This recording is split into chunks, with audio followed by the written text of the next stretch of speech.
No sé si se acuerdan, la última vez hablamos un poco sobre la identidad, pero en el contexto de la igualdad. No es algo muy fácil, especialmente para nosotros los hombres mexicanos que nunca nos trataron como iguales y no nos enseñaron la igualdad, ¿verdad? Pero así está la mayoría de la humanidad. Entonces, no estamos solos y tenemos esperanzas con Dios. Pero si algo está claro, es que vivimos en un mundo dominado por la maldad. No es una exageración y no es muy difícil darse cuenta. La guerra, la corrupción, el tráfico humano, la pobreza, todo tipo de violencia por todo el mundo. Y ha llegado a niveles que nunca habíamos visto. Por ejemplo, actualmente hay más esclavos en este mundo que había en los Estados Unidos cuando se trajeron a los esclavos de África al comienzo de este país. Eran como 13 millones de esclavos africanos que fueron secuestrados y forzados a la esclavitud. Actualmente hay más de 40 millones de esclavos en este mundo. Y de esos 40 millones, la mayoría son esclavos de sexo o de una forma de prostitución. Y los demás son esclavos forzados a trabajar, tradicionales. Es de no creerse. Por todos lados, en todos lados parece haber casi pura maldad. Y para acabarla, cada uno de nosotros cargamos con el enojo, el miedo y la vergüenza de lo que nos ha pasado y de lo que hemos hecho y de lo que está pasando alrededor de nosotros. Entonces podríamos preguntar, ¿realmente Dios es bueno? ¿Y, y, y realmente tiene todo bajo control? Y si Dios es bueno, ¿por qué permite tanta maldad? Y si tiene todo bajo su control, ¿por qué la maldad domina en este mundo? O sea, ¿cuál es su plan para solucionar este problema de la crueldad humana? ¿Te has preguntado eso? Hemos estado aprendiendo juntos sobre la identidad. Sabemos por la Biblia que nuestra identidad la ha definido Dios. Sabemos que nuestra situación, cualquiera que sea, nuestra condición, cualquiera que sea, no define nuestra identidad. ¿Verdad? Una persona rica, bella, famosa, no es mejor, no vale más y no merece más o menos que una persona pobre, insignificante o fea, ¿verdad? Eso no es verdad, todos somos iguales. El mundo es el que puso eso, identificó a la gente como insignificante o lo que sea. Pero el corazón de Dios se inclina hacia los que no tienen menos o pudieron menos. El amor de Dios no discrimina. Dios no reparte su amor basado en cuánto cumpliste o qué hiciste. Es el mismo amor para todos. Ahora, ¿cuánto obedeces a Dios y qué tan en serio vas a aceptar tu responsabilidad de vivir con amor al semejante y con disciplina propia? Eso sí va a afectar mucho cómo vives y cuántas de las bendiciones de Dios puedes obtener.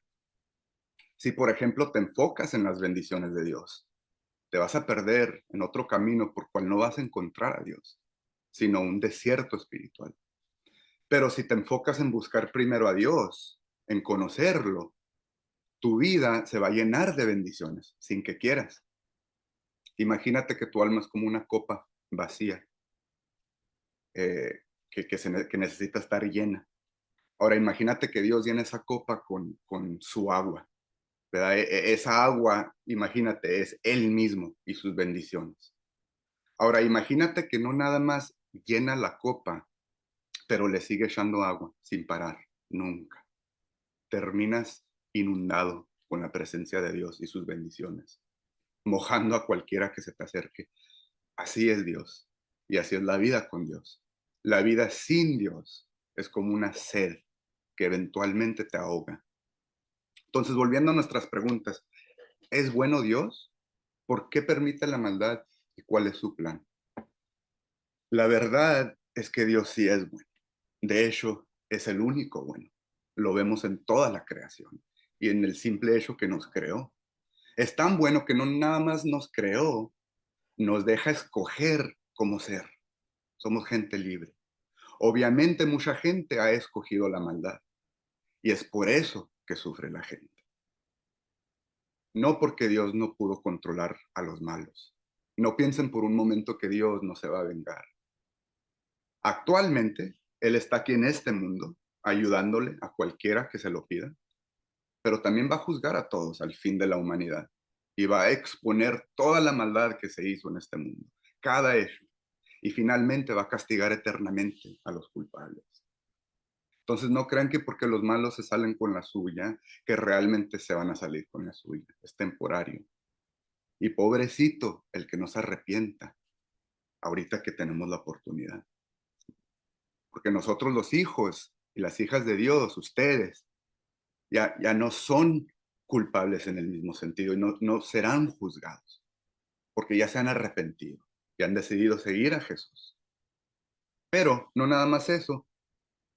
Resulta que en este mundo Dios sí tiene un plan para combatir la maldad. Y ese plan somos tú y yo. Y todos los que formamos la iglesia de Jesús. En el libro de Salmos, volviendo con David, el capítulo 82, en el versículo 3, muy simplemente dice, defiendan a los huérfanos y a los indefensos. Háganles justicia a los pobres y a los necesitados. Y en Santiago, en el primer capítulo, Santiago, el hermano de Jesús, en el versículo 27, dice, creer en Dios el Padre es agradarlo y hacer el bien, ayudar a las viudas y a los huérfanos cuando sufren, y no dejarse vencer por la maldad del mundo. ¿Por qué huérfanos y viudas indefensos específicamente? Porque son de lo más vulnerable en este mundo. Son quien más necesitan ayuda. Entonces no está diciendo nada más ellos, está diciendo empezando con los más vulnerables y a todos que necesiten ayuda. Entonces el plan de Dios es que tú y yo cuidemos de su iglesia y de los vulnerables. En el contexto de comunidad cristiana y comunión diaria con Dios. Ese es el único modo de no dejarse vencer por la maldad del mundo. Es obligatorio conocer a Dios y ser parte de una comunidad cristiana, para que tú mismo puedas ser feliz en todo lo que hagas y para que juntos podamos cumplir con el trabajo que nos encargó Dios, el trabajo de cuidar de su iglesia y de las personas y de llevarle el evangelio a todo el mundo. Primero se lo encargó al pueblo judío representarlo, ahora se lo encarga a la iglesia cristiana, que somos nosotros. Por iglesia no nos referimos a los edificios o lugares que se dicen iglesias, pero los hijos e hijas que llenan esas iglesias, los hijos e hijas de Dios, personas desparramadas por todo el mundo, pero unidos en fe y lealtad a Jesús. Acuérdate que la Biblia nos dice 2 personas o más unidas en el nombre de Jesús, eso cuenta como una iglesia. Con nada más 2 personas unidas, Dios promete estar presente. Entonces, individualmente siempre está presente con nosotros porque su espíritu vive adentro de nosotros. Entonces, el plan de Dios es que su iglesia cuide de su gente de modo que no le falte nada. Y de este modo nos podemos apoyar para desparramar la palabra y el amor de Dios con los demás, con los más vulnerables. Esa es la función de la iglesia. Y cada uno de nosotros tenemos una función personal. Somos como un cuerpo. Muchas partes unidas con diferente función, sirviendo un mismo propósito. Entonces, conoce a Dios y Él mismo va a desarrollar tus talentos y tu función en su iglesia. Es muy probable que ya tengas una idea o un deseo de qué es tu función. Mira lo que dice Pablo en el 1 Corintios, versículo 12, sobre ser un cuerpo. La iglesia de Cristo es como el cuerpo humano. Está compuesto de distintas partes, pero es un solo cuerpo. Entre nosotros, unos son judíos y otros no lo son, algunos son esclavos y otros son personas libres, pero todos fuimos bautizados por el mismo Espíritu Santo para formar una sola iglesia y un solo cuerpo. A cada uno de nosotros, Dios nos dio el mismo Espíritu Santo. El cuerpo no está formado por una sola parte, sino por muchas, Si al pie se le ocurre decir, yo no soy del cuerpo porque no soy mano, todos sabemos que no por eso dejaría de ser parte del cuerpo. Y si la oreja, como yo no soy ojo, no soy del cuerpo, de todos modos, seguiría siendo parte del cuerpo. Si todo el cuerpo fuera ojo, no podríamos oír. Y si todo el cuerpo fuera oído, no podríamos oler. Pero Dios puso cada parte del cuerpo en donde quiso ponerla. Una sola parte del cuerpo no es todo el cuerpo. Y aunque las partes del cuerpo puedan ser muchas, el cuerpo es uno solo. El ojo no puede decirle a la mano, no te necesito. Tampoco la cabeza le puede decir a los pies, no los necesito. Al contrario, las partes que nos parecen más débiles son las que más necesitamos. Y las partes que nos parecen menos importantes son las que vestimos con mayor cuidado. Lo mismo hacemos con las partes del cuerpo que preferimos no mostrar. En cambio, con las partes que mostramos, no somos tan cuidadosos. Y es que Dios hizo el cuerpo de modo que le demos más importancia a las partes que consideramos de menos valor. Así las partes del cuerpo se mantienen unidas y se preocupan las unas por las otras. Cuando una parte del cuerpo sufre, también sufren todas las demás.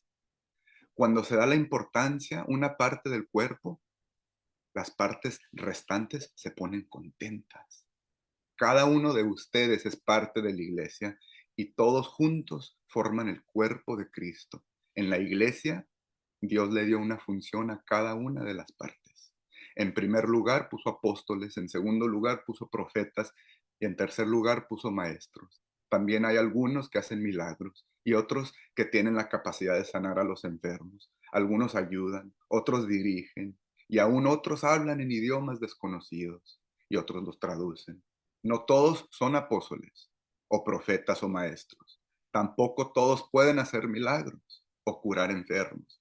No todos pueden hablar idiomas desconocidos, ni todos pueden entender lo que se dice en esos idiomas. Está muy bien que ustedes quieran recibir del Espíritu las mejores capacidades.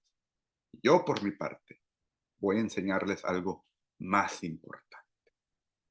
Esa es la primera de Corintios, eh, del 12 hasta el 31.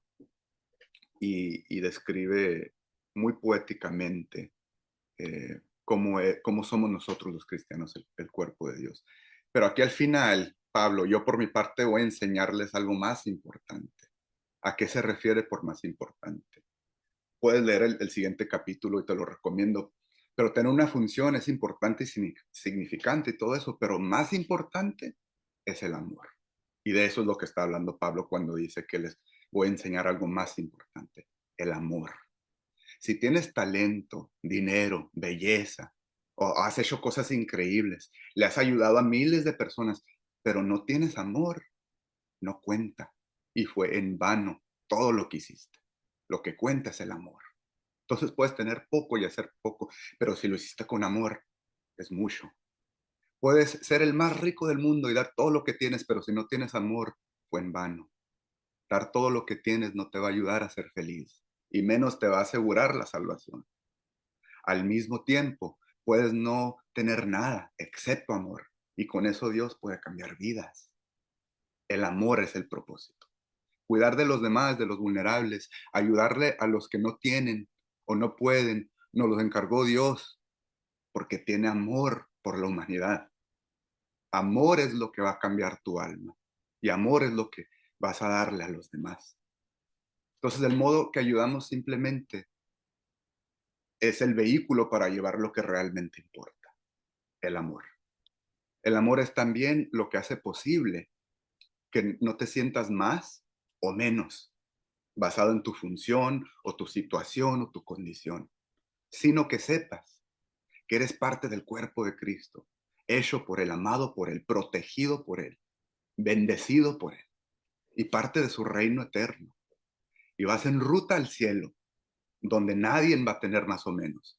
y donde podremos vivir la igualdad que realmente nos corresponde.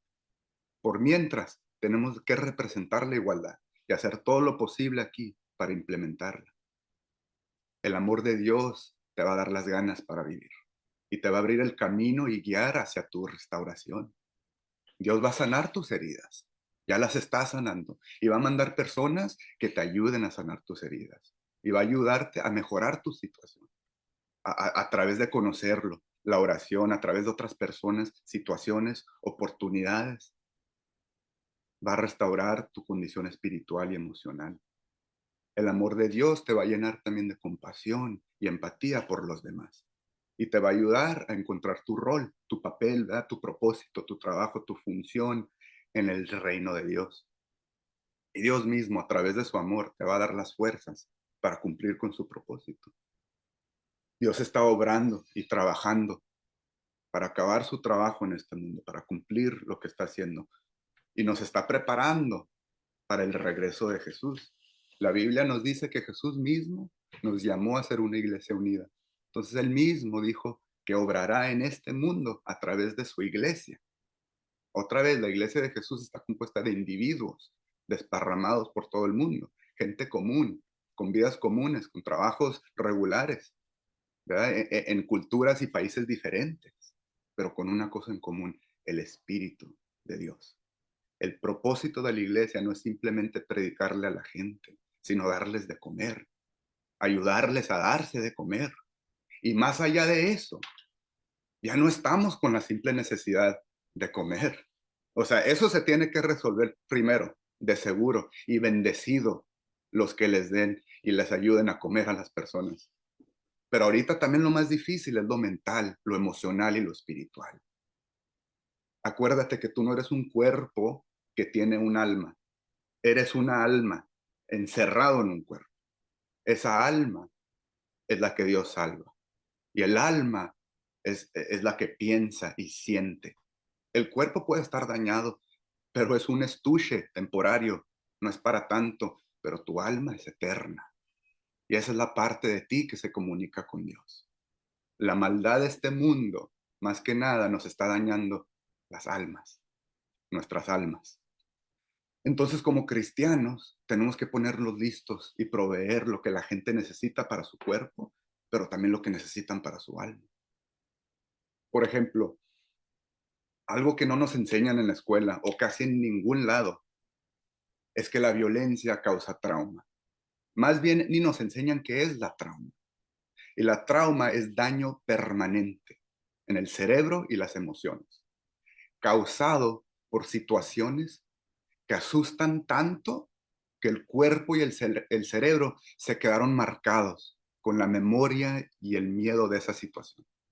Y por el resto de la vida, el cerebro percibe todas las situaciones con ese mismo miedo y el cuerpo lo siente. Entonces encontramos maneras de sobrevivir, de dominar ese miedo, de huir o simplemente nos quedamos congelados. Esas son las tres respuestas más comunes con cuales confrontamos la trauma: luchar, huir o paralizarnos. Por eso a muchos no se les puede decir nada o no se les puede voltear a ver porque luego están tirando golpes, ¿verdad? Y por eso muchos huyen de los golpes y sienten demasiado miedo y otros se dejan, no pueden ni pelear o huir, se quedan paralizados. Eso es trauma. Y el que está traumatizado nunca tiene la culpa de su trauma, pero trágicamente la trauma es gran parte de lo que nos apaga la esperanza y lo que nos lleva a identificarnos con el mundo. Porque el pecado y el diablo nos dice que somos el resultado de nuestra trauma. Por eso necesitamos conocer a Dios y su palabra, para saber que eso no es cierto. Por ejemplo, en mi vida, cuando yo era niño, había mucha violencia doméstica en mi hogar y me paralizaba.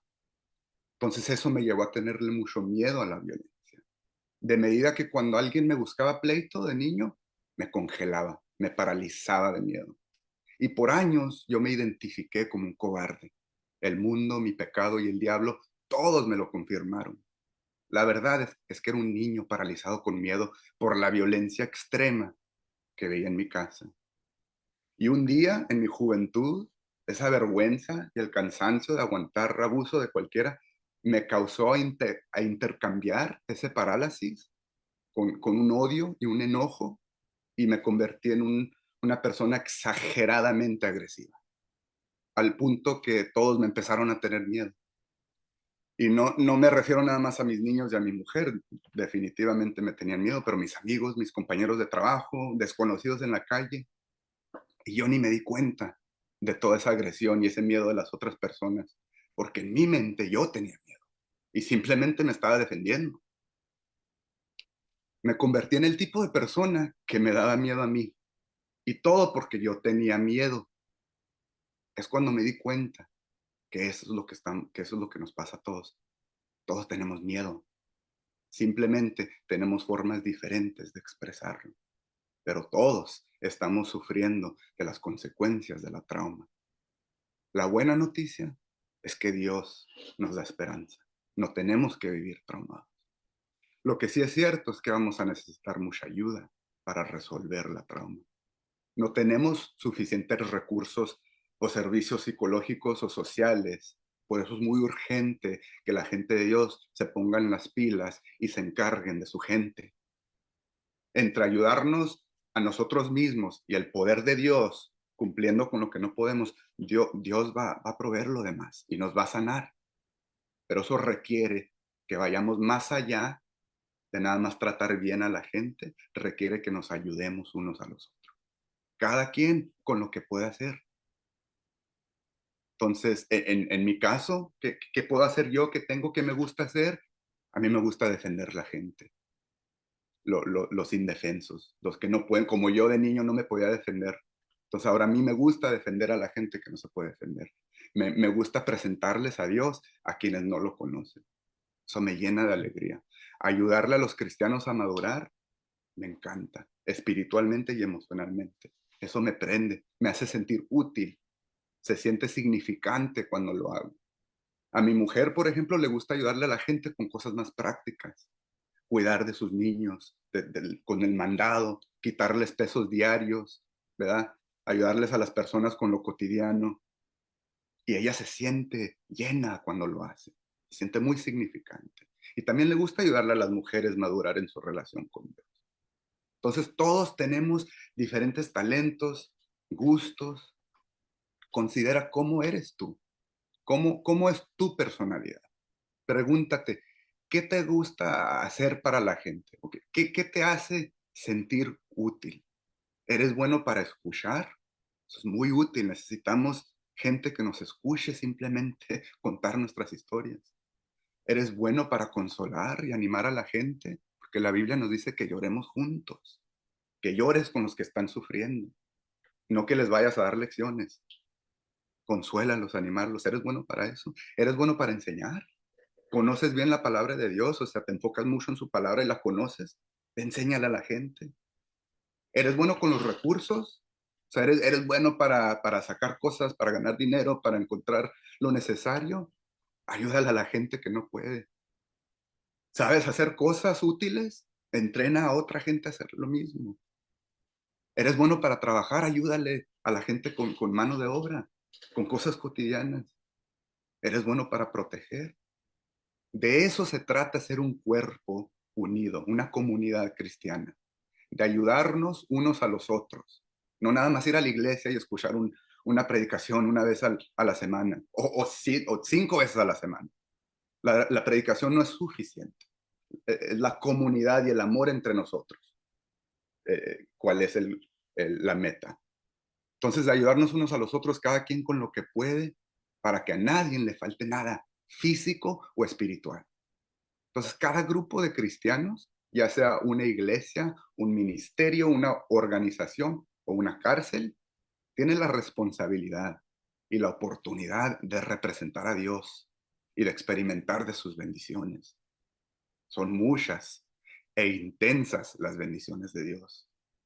Pero es urgente que cada grupo se una y se porte como el cuerpo de Cristo que son. El primero de Juan, el tercer capítulo, versículo 18, nos dice Juan: Hijos míos, no debemos limitarnos a decir que amamos, sino que debemos demostrarlo por medio de lo que hacemos. Sabemos que pertenecemos a Dios porque amamos a los demás. Por eso, si nos sentimos culpables de algo, podemos estar seguros de que Dios no nos acusa de nada, porque Él está por encima de todo sentimiento y lo sabe todo. Amados míos, si estamos bien con Dios, podemos presentarnos ante Él con toda confianza y nos dará lo que le pidamos, porque obedecemos sus mandamientos y hacemos lo que a Él le agrada. Y su mandamiento es que creamos en su Hijo Jesucristo y que nos amemos unos a los otros, tal como Jesús nos lo ordenó. Si obedecemos a Dios, viviremos unidos a Él y Él vivirá unido a nosotros. Esto lo sabemos por el Espíritu Santo que nos ha dado. Esa es la primera de Juan, tercer capítulo, versículos 18 al 24. Y es lo que nos dice Juan de cómo ser una iglesia. Y también en la Biblia, en el libro de Hechos, nos cuentan la vida y los hechos de los primeros cristianos. Y estoy seguro que ustedes se lo saben. Ellos se juntaron y vendieron todo lo que tenían para poder vivir juntos y proveerles a todos cualquier cosa que se necesitaba. Me imagino que los más ricos pusieron terrenos, casas, los demás pusieron lo que pudieron, pero vivieron felices y juntos en comunidad, de tal manera que a nadie le faltaba nada. No somos los primeros cristianos, nosotros no vivimos en el Medio Oriente y menos en la época cuando se murió Jesús. No tenemos que vender todo y vivir juntos, pero sí tenemos que hacer algo, algo diferente, algo creativo, algo en contra de cómo funciona el mundo, porque Dios nos ha llamado a vivir diferente de cómo vive. El mundo no puede representar el amor de Dios porque no tienen el Espíritu de Dios. Nos toca a nosotros, la iglesia, los seguidores de Jesús. No se imaginan lo que puede surgir de un grupo de personas sencillas y humildes que simplemente le hacen caso a Dios. Es lo más increíble de este mundo. ¿Quieren enterarse? Háganle caso a Dios. Trátense bien, defiendan y cuiden a los más vulnerables alrededor de ustedes y verán los milagros que hacen. Acuérdense, primero es la obediencia, luego sigue la transformación y las bendiciones. En los versículos que acabamos de leer hay algo interesante. En los versículos del 19 al 20, dice que sabemos que pertenecemos a Dios cuando amamos a los demás y que si nos sentimos culpables de algo, podemos estar seguros de que Dios no nos acusa de nada. Ah, canijo. A lo que se refiere este versículo es que si obedeces a Dios en tratar bien a la gente, vas a vivir con paz. Si obedeces a Dios en tratar bien a la gente y sientes culpa de algo, puedes estar seguro que no es de Dios. Es el diablo o el pecado que te está asustando, acusando, mintiendo, intentando de hacerte daño. A la misma vez, si no obedecemos a Dios y no tratamos bien a la gente, vamos a sentir culpa porque somos culpables. Es pecado maltratar a las personas. Y el diablo siempre te va a acusar, siempre. Pero cuando somos culpables, sentimos esa culpa con un miedo inaguantable. Cuando obedeces a Dios y sabes que tratas bien a las personas, puedes respaldarte en las verdades de Dios y regresar a sentir la paz. Pero algo que te puedo garantizar, porque lo vivo, es que si eres cristiano y no estás tratando bien a alguien, no vas a estar a gusto. Por eso es tan difícil el matrimonio, por ejemplo. Es tan fácil maltratar a tu pareja, pero tratar mal a cualquier persona, especialmente a tu pareja, se pasa de los límites y es pecado.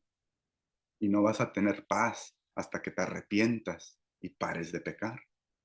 El único modo de vivir que yo he podido encontrar para vivir con paz en medio de consistentemente cometer errores y pecar es constantemente pedir perdón.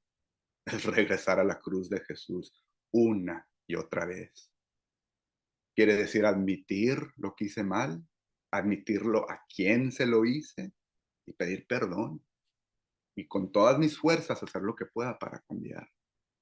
Quiere decir pedirle perdón a Dios y pedirle fuerza para tratar bien a todos, porque sin su fuerza no puedo. Y seguir adelante sin maltratar a la gente, obedeciendo a Dios.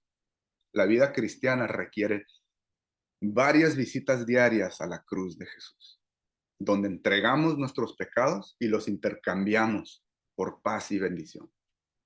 Qué bueno es Dios. En el primero de Juan, Juan nos recuerda que Dios requiere que creamos en su Hijo, Jesucristo, y nos amemos unos a los otros. Es simple de entender, no es simple de practicar. Por eso está también amarrado ese requisito con una promesa increíble de vida unida con Él y la garantía de que nos dé lo que le pidamos. Hay que no complicar las cosas y convertirnos en gente religiosa que están interesadas nada más en las bendiciones de Dios, pero no en Dios mismo. Hay que no ser gente que decimos que somos cristianos, pero que nunca hacemos lo que dice la palabra de Dios. Eso es hipocresía. No podemos creer en Dios y abandonar la tarea que nos encargó. Y la tarea es asegurarse que todos sepan que Jesús murió por ellos y pagó su deuda y no se tienen que morir. La tarea también es amar y cuidar a las personas, empezando con los más vulnerables. No tenemos que ir lejos para encontrarlos. Lo que tenemos que tener es suficiente valor para quererlos y asegurarnos que estén bien. Ya no tengas miedo de ser vulnerable y no tengas vergüenza de ser bueno con la gente, de ser tierno con las mujeres y los niños, de ser amable. ¿Eres fuerte? ¿Quieres pelear? ¿Quieres ser fuerte? Implementa la justicia. Protege a la humanidad de los aprovechados y los malvados. Nos quejamos mucho de los gobiernos y las autoridades corruptas. Pero ¿qué hacemos sobre los vecinos que se aprovechan de los niños y las mujeres de nuestros vecindarios? ¿Qué hacemos cuando vemos a alguien abusando de otro? ¿Qué hacemos cuando sabemos que alguien no tiene suficiente? Somos un cuerpo unido, creados por Dios para ser amados por Dios, para en turno amar a los demás. Por amor, Dios nos salvó.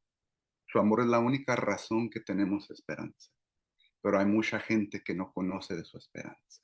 Entonces vamos a asegurarnos que nuestras comunidades cristianas estén sanas y no le falte nada a nadie.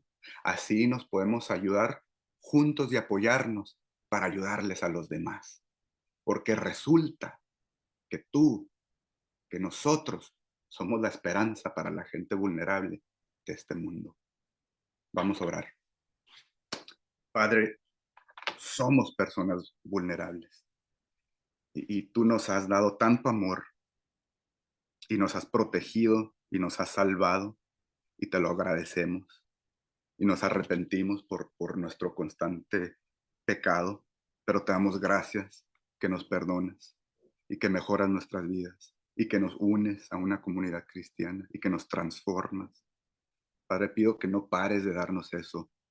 No lo merecemos y por eso nos arrepentimos. Yo te pido perdón, yo por mi parte en mi vida y por la vida de todos los demás. Dios, danos lo que necesitamos para que podamos también nosotros darles a los demás lo que ellos necesitan. Padre, cambia nuestro corazón, danos un corazón nuevo, pero danos fuerza en ese corazón, fuerza para proteger a la gente vulnerable de este mundo, fuerza para ser tiernos con las mujeres y los niños, fuerza para vivir, ganas para ayudar. Y sánanos a nosotros mismos, Padre, porque obviamente estamos en condiciones muy parecidas, pero contigo siempre hay esperanza. Entonces te lo agradecemos eternamente. Y te pedimos que, siguiendo adelante, nos dejes saber cuál es nuestra función en tu iglesia, cuál es nuestro propósito en este mundo y nos ayudes a cumplirlo y a hacer cosas que te agradan a ti. Más que todo, Padre, te pido que nos llenes de amor a cada uno de nosotros. Más que nada, que nos llenes de amor, que nos abras los ojos y los oídos a tu amor, que nos des amor por los demás, por nosotros propios y que nos llenes de tu amor. Te lo agradecemos, te lo pedimos a través de tu Espíritu, en el nombre de tu Hijo Jesús, Padre. Amén. Muchísimas gracias, Albán. De verdad, qué bendición poder, en poco tiempo abarcaste muchísimo, muchísimo. Eh, en los estudios que tenemos de Fundación Emmanuel están los niveles, el nivel 1, el nivel 2, el 3, el 4, y abarcaste los cuatro niveles, ¿no? Cuando hablaste de iglesia, pues es el nivel 1, ¿no? Descubriendo la familia de la iglesia, ¿no? Esta parte de dejar bien claro que son los individuos los que hacen la iglesia de Cristo, no los edificios, no Sí. el auditorio, ¿no? Qué interesante eso, porque esa es la descripción clara de Jesús. Por eso él dice, ¿no? Y nos prometió que donde dos o tres estén invocando su nombre, allí está él en medio de nosotros. Aquí está ahorita Cristo, está en una cafetería cuando te tomas un café y estás hablando de Jesús, está en la playa, y eso rompe, ¿no? Con esta forma de ver la iglesia no actual, ¿no? Que si no Mm, vas a un lugar específico, que si no vas al mm, santuario, que si no vas al templo, a la casa de Dios, entonces Dios no te escucha, ¿no? Cuando Jesucristo dejó claro, ¿no? Lo que es la iglesia. Hablaste del amor, ¿no? Híjole. eh, cuatro letritas, ¿no? Pero qué difícil es aprender este idioma del amor que solamente viene de parte de Jesucristo, ¿no? El más alto ejemplo de amor, de misericordia, de perdón, pues es Cristo, ¿no? Y eso es lo que quiere que nosotros hagamos. Ahora, es increíble porque Jesús no solamente nos enseña, nos capacita, la gracia no solamente nos salva, sino que nos equipa también para todo este combo que Dios quiere en nuestras vidas, porque dice que el amor de Dios ya ha sido derramado en nuestros corazones por el Espíritu Santo que nos fue dado. O sea que desde el momento en que recibimos a Cristo, el amor ya está en ti. Y a veces nosotros oramos, ¿no? Yo muchos años oraba, Señor, dame amor para amar a mi esposa, Señor, dame amor para amar a fulano. Oye, pero Jesús me dice, oye, pero el amor yo ya te lo di desde el día en que me recibiste, que te salvé, que te perdoné. Déjalo fluir, wow. actúa, porque es una acción, no es un sentimiento el amor. Y eso lo vemos en el nivel 2, ¿no? Que tiene que ver con esta madurez espiritual.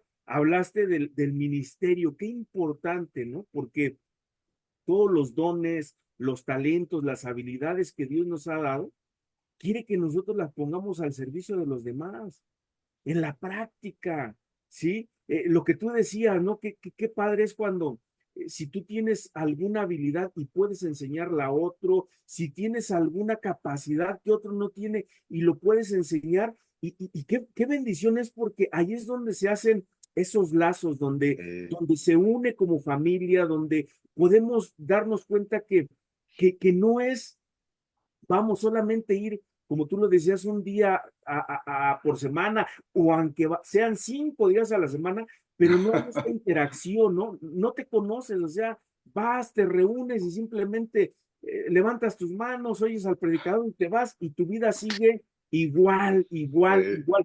Pero qué bendición es cuando estos lazos se unen a través de las necesidades. ¿Qué necesitas, hermano?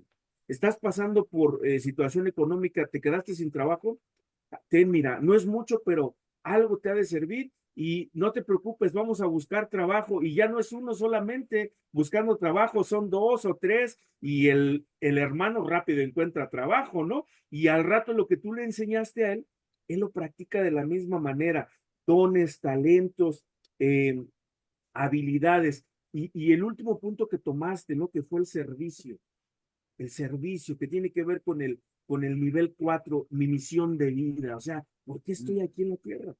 Si yo no entiendo que estoy aquí en la tierra con el propósito de ayudar a mis semejantes, porque fue lo que Cristo hizo, entonces jamás le voy a encontrar el sentido a mi vida. siempre voy a estar vagando como el pueblo de Israel, dando vueltas en el desierto, ¿no? Y nunca voy a encontrar el propósito de mi vida. Pero qué bendición cuando nosotros podemos encontrar en la palabra de Dios que el ejemplo más alto de servicio es Jesucristo. Híjole, de verdad, ver cómo nunca él buscó sus motivaciones, siempre estuvo al servicio de los demás. Es increíble ver en los evangelios cómo dice que desde que salía el sol hasta que se metía el sol, le llevaban a la gente enferma y allí estaba sanando y allí estaba ayudándolos y se preocupó por ellos cuando estaba dándoles un sermón y de repente pues no había qué comer y todavía hasta les dio de comer, ¿no? Y es importante esto, ¿por qué? Porque tú y yo somos el reflejo de la iglesia de Cristo, ¿no? Creo que es bien importante esto. Hace años, un par de años, escuchaba yo a un autor, un cantante, que él decía que la gente no quiere saber de la iglesia, que quiere saber más de Jesús. Pero cuando nosotros vemos en las escrituras, Jesucristo dejó la iglesia aquí en la tierra como su, ¿cómo podríamos llamarlo? Su representante, ¿no? Entonces, más bien, el peso que nosotros tenemos como iglesia es alto, porque tenemos que reflejar a la iglesia de Cristo para que en la iglesia de Cristo vean a Jesús, porque es más fácil quitarte la bronca, ¿no? No, pues la gente pone mucho la mirada en las personas, de la iglesia. Sí, claro que la pone, porque el testimonio somos nosotros. Porque de lo que tú y yo hagamos, pues la gente va a quedar más impactada de lo que le digamos, ¿no?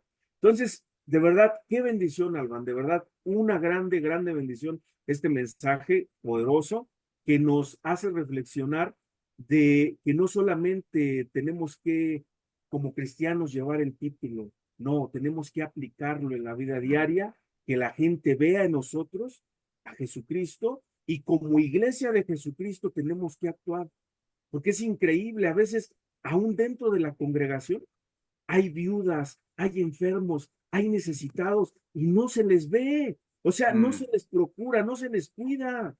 Y eso es terrible porque entonces, ¿de qué se trata? La iglesia está para eso. Si ves que hay una viuda, pues hay que darle. Si ves que hay algún necesitado, algún enfermo, hay que proveerle. Y a veces no solamente con dinero, tienes que darte el tiempo. No hay, hoy no hay quien me lleve a la clínica. No te preocupes, hermano, yo voy contigo. De repente estás solo en casa y no hay quien lo vea, pues ve y límpiale la casa, lávale el baño, cámbialo, porque hay ocasiones en que el enfermo ya no se puede ni mover. Híjole, ¿y eso cómo cuesta? Pero es ahí donde nosotros realmente vamos a reflejar el amor de Cristo. Albán, Qué bien muchísimas dicho. gracias, hermano. Te mando un Igual, fuerte abrazo hasta Irving, igual. Texas. Gracias también a Carl que nos compartió. Siempre, como bien lo dices, David, pero siempre es una historia nueva, es un consejo diferente. Les agradecemos a todos los que se pudieron conectar por acá en vía Zoom y también los que se pudieron conectar en Facebook. Por aquí estuvo Cas Cortina, Carlos Wingles, José Manuel Torres, Oscar Ramírez, Alfonso Licona, Oscar Alcántara, Quique Garfias, Consuelo González, Ernesto Córdoba. Aquí en Zoom tuvimos a Jorge Clemente, Domingo Idiana, Gilberto García, Horacio Molinar, Jordan Narciso, Oscar Giovanni, y Paulina Martínez. Pues muchísimas gracias. Los esperamos hoy. Si esto te pareció bueno, espérate a las 5 de la tarde. Va a estar compartiendo Jeff Farrar y Alan Sánchez desde Chiapas. Les mandamos un fuerte abrazo. Que Dios los bendiga. Nos vemos en un rato. Muchas gracias, Alvaro. Un fuerte abrazo. Igual, Bendiciones. muchas gracias. Adiós.